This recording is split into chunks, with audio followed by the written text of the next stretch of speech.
और वहीं गैर कानूनी तरीके से जम्मू में रह रहे रोहिंग्या और बांग्लादेशियों को बाहर निकालने के लिए जम्मू में एक बार फिर जोरदार मुजाहिरा किया गया है। मुजाहिरा कर रहे लोगों ने कहा कि जिस तरह योगी आदित्यनाथ ने उत्तर प्रदेश से रोहिंग्या और बांग्लादेशियों को बाहर भेजने का काम किया, वैसे ही जम्मू में भी जम्मू कश्मीर सरकार और मरकजी सरकार मुहिम चलाए और जितने भी गैर कानूनी तरीके से रह रहे बांग्लादेशी और रोहिंग्या हैं, इनकी पहचान करके उन्हें फौरन बाहर निकाला जाना चाहिए। मुजाहिरे में शामिल सामाजिक कारकुनान सनी कांत चिब ने कहा कि जम्मू में रह रहे ये रोहिंग्या या बांग्लादेशी इलाके की सिक्योरिटी के लिए खतरा है, इसलिए जल्द से जल्द इनकी शनाख्त करके उन्हें यहाँ से बाहर भेजा जाना चाहिए।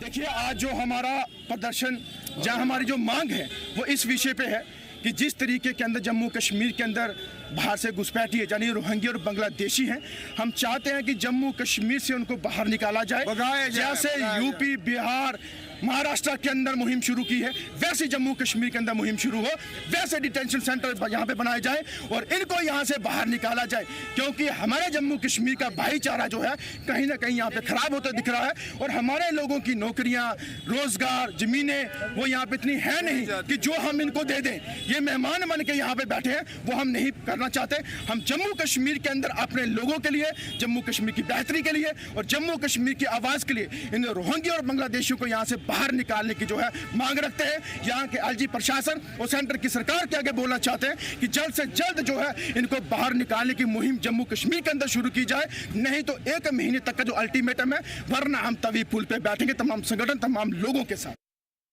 हर से ज़्यादा जानकारी के लिए ख्वाहिश हमारे साथ बने हुए हैं। ख्वाहिश, इस वक्त अभी माहौल की बात करें तो किस तरह का माहौल देखने को मिल रहा है? इंतजामिया का क्या रुख है जम्मू कश्मीर सरकार का? क्यों रोहिंग्या और बांग्लादेशियों को फिर से बाहर निकालने की जो मांग है वो जोर पकड़ रही है?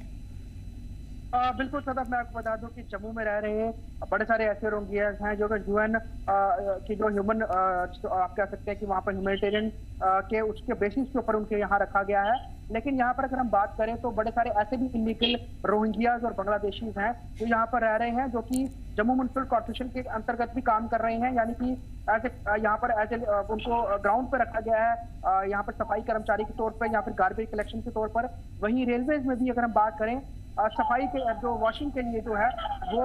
जो रोहिंग्या या बांग्लादेशी इनका इस्तेमाल किया जाता है। वहीं शहर में और भी बड़े सारे इलीगल रोहिंग्या बांग्लादेशी रहते हैं, इनको लेकर समय समय पर यहाँ पर मांग उठती रही है कि उन्हें यहाँ से डिपोर्ट किया जाए, यहाँ से हटाया जाए। ऐसे में आज एक बार फिर जो है समाज सेवी सनी कांत चिब जो उन्होंने कहा कि जो चाहे जितने भी सरकारी जो जितने भी ये यहाँ पर ऑफिस हैं या फिर कार्यालय हैं, अगर किसी भी तरह से यहाँ पे रोहिंग्या बांग्लादेशियों को इनकी यहाँ पर काम लिया जाता है इनसे, तो वो तुरंत बंद किया जाए और इनका भी यहाँ पे दस्तावेज देखे जाए और इनको बाहर निकाला जाए। जिस तरह से उत्तर प्रदेश या फिर देश के बाकी राज्यों में इस समय बांग्लादेशियों के खिलाफ इस समय बड़े पैमाने पर उनको वापस भेजने की प्रक्रिया चल रही है। उनका SIR के तहत उनके जो डॉक्यूमेंट्स है वो देखे जा रहे हैं और उसी के तहत बड़े सारे जो है अलग अलग जगहों से भागकर वापस बांग्लादेश की ओर भी रुख कर रहे हैं। ऐसे में जम्मू कश्मीर में रह रहे बांग्लादेशी और रोहिंग्या को यहाँ से वापस भेजा जाए, ऐसी कुछ मांग जो है आज जम्मू से उठी है। उन्होंने कहा है कि हम सरकार को यहाँ पे वक्त देते हैं, अगर वक्त रहते इसको लेकर कुछ नहीं किया गया, आगे हम बड़े आंदोलन भी करेंगे इसको लेकर। जी बिल्कुल जाहिर ख्वाहिश, तमाम जो लीडरान हैं और समाजी तंजीम से लोग हैं वो भी इस एहतजाज में शामिल हुए हैं, मकामी लोग भी नज़र आ रहे हैं और लगातार सिक्योरिटी के हवाले से भी आवाज़ उठाई जा रही है। लेकिन वही अगर तादाद की बात की जाए तो क्या अंदाज़ा जाहिर किया जा रहा है कितनी तादाद रोहिंग्या और बांग्लादेशियों की जम्मू में हो सकती है? देखिए, अगर हम सरकारी आंकड़ा देखें या फिर UN का आंकड़ा देखें तो उस मुताबिक इनकी ये सैकड़ों में इनका नंबर है। लेकिन अगर हम इलीगल तरीके से देखें तो जम्मू कश्मीर में बड़े सारे ऐसे लोग जहाँ पर इलाके हैं जहाँ पर रोहिंग्या जो हैं या फिर बांग्लादेशी जो हैं वो बड़े पैमाने पर रहते हैं। यहाँ पर कई लोगों ने तो बांग्लादेशियों ने यहाँ पर शादियां भी कर ली हैं लोकल्स के साथ, तो ये भी एक बहुत बड़ी सिरदर्द और एक चैलेंज जो है वो बना हुआ है। ओवरऑल अगर हम देखें ओवरऑल ऐसे तो इनका सैकड़ों में इनकी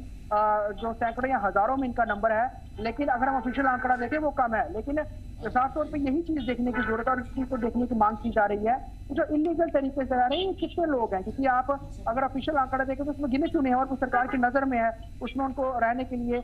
कुछ जगहें भी अलॉट की गई हैं और वो समय समय पर उनके दस्तावेज चेक होते रहते हैं। लेकिन जो इलीगल लोग हैं उनकी कोई चेकिंग नहीं है, तो कोई यहाँ पर उनका नंबर नहीं है। तो ऐसे ही जो बांग्लादेशी और रोहिंग्या है इनको यहाँ से वापस डिपोर्ट करने की मांग की जा रही है, जम्मू कश्मीर से बाहर भेजने की मांग की जा रही है। इसको लेकर आप कह सकते हैं केंद्र सरकार से भी कहा गया है और जम्मू कश्मीर सरकार से भी कहा गया है कि जल्द से जल्द इसको लेकर कुछ किया जाए ताकि जम्मू जहां पर हमेशा सिक्योरिटी थ्रेट बना रहता है और बड़ा दफा देखा गया है कि रोहिंग्या बांग्लादेशी बड़े सारे क्रिमिनल एक्टिविटीज में इन्वॉल्व भी रहते हैं, तो इनका इन्वॉल्वमेंट कम किया जा सके और जम्मू को क्राइम फ्री रखा जा सके। जी बिल्कुल। ख्वाहिश, जिस तरह तस्वीरें और रद्द-ए-अमल लोगों के सामने आए हैं उसमें मरकजी सरकार से भी अपील की जा रही है कि सख्ती से कदम उठाए जाएं और जम्मू कश्मीर सरकार का भी जिक्र किया गया है। लेकिन अगर जम्मू कश्मीर सरकार की हम इस मामले पर बात करें, भले ही कुछ दिन पहले का हो, क्या कुछ रद्द-ए-अमल अभी तक सामने आए हैं? क्या सीएम उमर का कोई रद्द-ए-अमल इस मामले से रिलेटेड सामने आया है?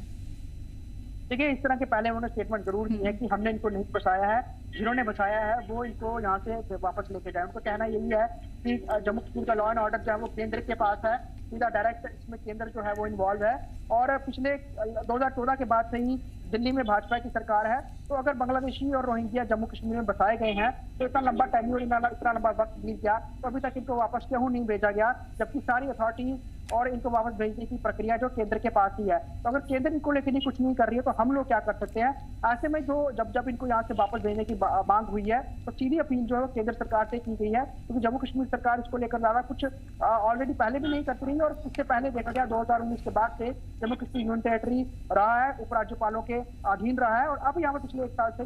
जनता की चुनी हुई सरकार है। ऐसे में इसको लेकर खूब सियासत भी हुई है, बीजेपी इल्जाम लगाती रही कि नेशनल कॉन्फ्रेंस में कांग्रेस ने इनको बचाया है, लेकिन नेशनल कॉन्फ्रेंस कांग्रेस वो साफ तौर पर यही कहते हैं कि केंद्र में बीजेपी है, बीजेपी चाहे तो सब कुछ कर सकती है, तो क्यों उनको वापस जम्मू कश्मीर से नहीं भेजा जा रहा और यहाँ पर क्या जानबूझकर इनको रखा जा रहा है? तो इसको लेकर भी आपस में एक दूसरे के ऊपर छींटाकशी चलती रहती है, सियासत चलती रहती है, लेकिन अभी तक यहाँ पर इनको वापस रिपोर्ट करने में कोई बड़ा एक्शन नहीं लिया गया है। इनको लेकर एक बार फिर से इनको यहाँ से वापस निकालने की मांग की जा रही है। जी बेशक, ठीक है ख्वाहिश, तमाम जानकारी के लिए बहुत बहुत शुक्रिया। बढ़ेंगे अगली खबर की ओर।